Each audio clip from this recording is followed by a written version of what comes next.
Sebelumnya, Assalamualaikum warahmatullahi wabarakatuh. Saya Putri Puji Rahayu dengan NIM 401200270 dari kelas Ekonomi Syariah I. Saya di sini sedikit menjelaskan tentang asuransi dalam dunia investasi pada masa pandemi COVID-19. Sejarah asuransi di Indonesia. Sejarah mencatat bahwa perusahaan asuransi yang berdiri pertama kali beroperasi adalah Semarang Shay yang berdiri pada tahun 1816. Asuransi jiwa pertama kali muncul adalah Bumi Putra tahun 1912 di Magelang atas prakarsa seorang guru yang bernama M. Neng Duwitjo Suijo sebagai perusahaan asuransi yang menentukan badan usaha bersama. Asuransi non-jiwa bernama NV Aiders Lloyds yang kemudian berganti nama Lloyds Indonesia. Pada masa penjajahan Jepang, industri asuransi tidak berkembang. Sesudah kemerdekaan, pemerintah melakukan nasionalisasi atas sejumlah perusahaan asuransi. Untuk sektor asuransi jiwa, pemerintah melakukan nasionalisasi atas perusahaan asuransi jiwa yang berdiri pada tahun 1859. Pengertian dari asuransi. Secara umum, asuransi dapat diartikan sebagai persiapan yang dibuat oleh sekelompok orang yang masing-masing menghadapi kerugian kecil sebagai suatu yang tidak dapat diduga.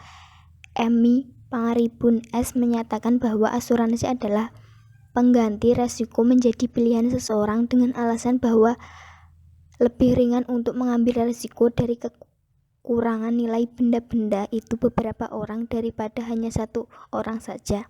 Pasal 246 KUHD menyatakan bahwa asuransi atau pertanggungan adalah perjanjian di mana penanggung mengikat diri terhadap tertanggung dengan memperoleh prem untuk memberikan kepadanya ganti rugi karena suatu kehilangan, kerusakan, atau tidak mendapat keuntungan yang diharapkan yang mungkin dapat diderita karena suatu peristiwa yang tidak pasti.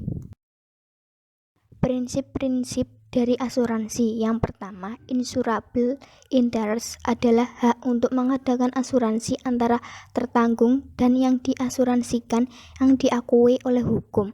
Prinsip ini sering diartikan sebagai kepentingan yang dipertanggungkan. Yang kedua, Ochmont Goodfried adalah adanya kejujuran oleh si penanggung mengenai syarat dan kondisi asuransi, dan si tertanggung sendiri juga harus memberikan keterangan yang jelas dan jujur tentang objek yang dipertanggungkan.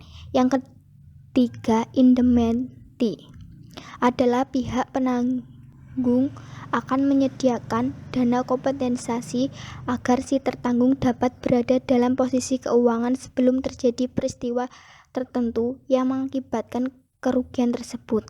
Yang keempat, proximate cause, penyebab yang menimbulkan kejadian suatu akibat tanpa ada investasi dari sesuatu. Yang kelima, subrogation adalah penyerahan hak menuntut atau menggugat dari tertanggung kepada penanggung, maka ketika jumlah ganti kerugian sepenuhnya sudah diganti oleh penanggung. Yang keenam, contribution adalah penanggung memiliki hak untuk mengajak penanggung yang lain untuk menanggung bersama-sama, namun kewajiban memberikan indemnity terhadap tertanggung tidak harus sama.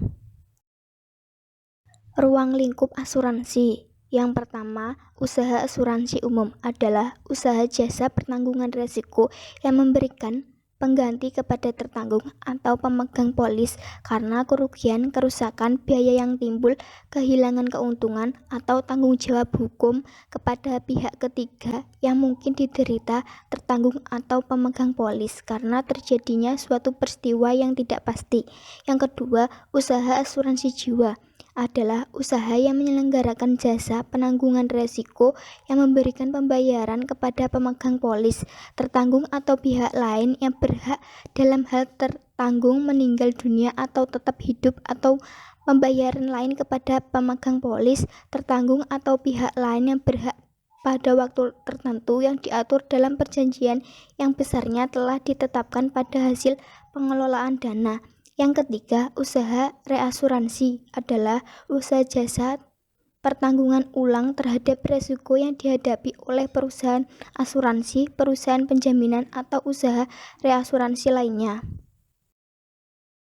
Asuransi unit link. Asuransi unit link merupakan salah satu produk asuransi jiwa yang menggabungkan program proteksi, tabungan, dan investasi dalam suatu produk. Dalam produk asuransi ini, nasabah asuransi akan memiliki kebebasan untuk menentukan sendiri alokasi dana yang ditanamkan di investasi. Pihak-pihak yang terkait dalam asuransi link antara lain: yang pertama, perusahaan asuransi adalah perusahaan yang menerbitkan polis asuransi link dan memasarkannya kepada masyarakat. Yang kedua, nasabah. Yang ketiga, masyarakat yang membeli produk asuransi link yang diterbitkan oleh perusahaan asuransi tersebut. Yang keempat, manajer investasi adalah pihak yang mengelola dana investasi yang disetorkan oleh nasabah. Umumnya, setiap perusahaan asuransi mempunyai manajer investasi sendiri dalam mengelola dana tersebut. Yang kelima adalah bank kustodian, adalah pihak yang menyimpan dana investasi, baik itu surat berharga dan harta lain, dan menyelesaikan transaksi efek dan memiliki pemegang rekening yang menjadi nasabahnya, dalam hal ini perusahaan asuransi tersebut. Pengertian dari investasi. Investasi dapat diartikan sebagai komitmen untuk menanamkan sejumlah dana pada saat ini dengan tujuan memperoleh keuntungan di masa datang. Pada umumnya, tujuan investasi adalah yang pertama, untuk memperoleh pendapatan yang tetap dalam setiap periode, antara lain seperti bunga, royalti, dividen, atau uang sewa. Yang kedua, untuk membentuk suatu dana khusus, misalnya dana untuk kepentingan ekspansi dan kepentingan sosial. Yang ketiga, untuk mengontrol atau mengendalikan perusahaan lain melalui kepemilikan sebagai ekuitas perusahaan tersebut. Yang terakhir, untuk menjamin tersedianya bahan baku dan mendapatkan pasar untuk produk yang dihasilkan. Kondisi pasar modal setelah adanya pandemi COVID-19. Virus COVID-19 di Indonesia pertama kali ditemukan sekitar awal atau pertengahan Maret. Setelah virus ini ditemukan, tren IHSG menjadi menurun karena pada saat itu muncul isu-isu mengenai COVID-19 yang mulai meluas dari Wuhan ke Jepang, Korea, dan negara Singapura yang paling dekat dengan Indonesia, sehingga penurunan ini menyebabkan IHSG kita mengalami penurunan sampai di bawah level 4.000. Penurunan ini tentunya juga tidak lepas dari sentimen investor yang melihat bahwa pemerintah Indonesia pada waktu itu belum serius dan menangani COVID-19 ini, sehingga ketika krisis kesehatan terjadi dan sistemen itu ada, membuat para investor lebih memilih untuk menarik dana dari pasar modal, sehingga hal tersebut tentunya membuat harga saham mengalami penurunan.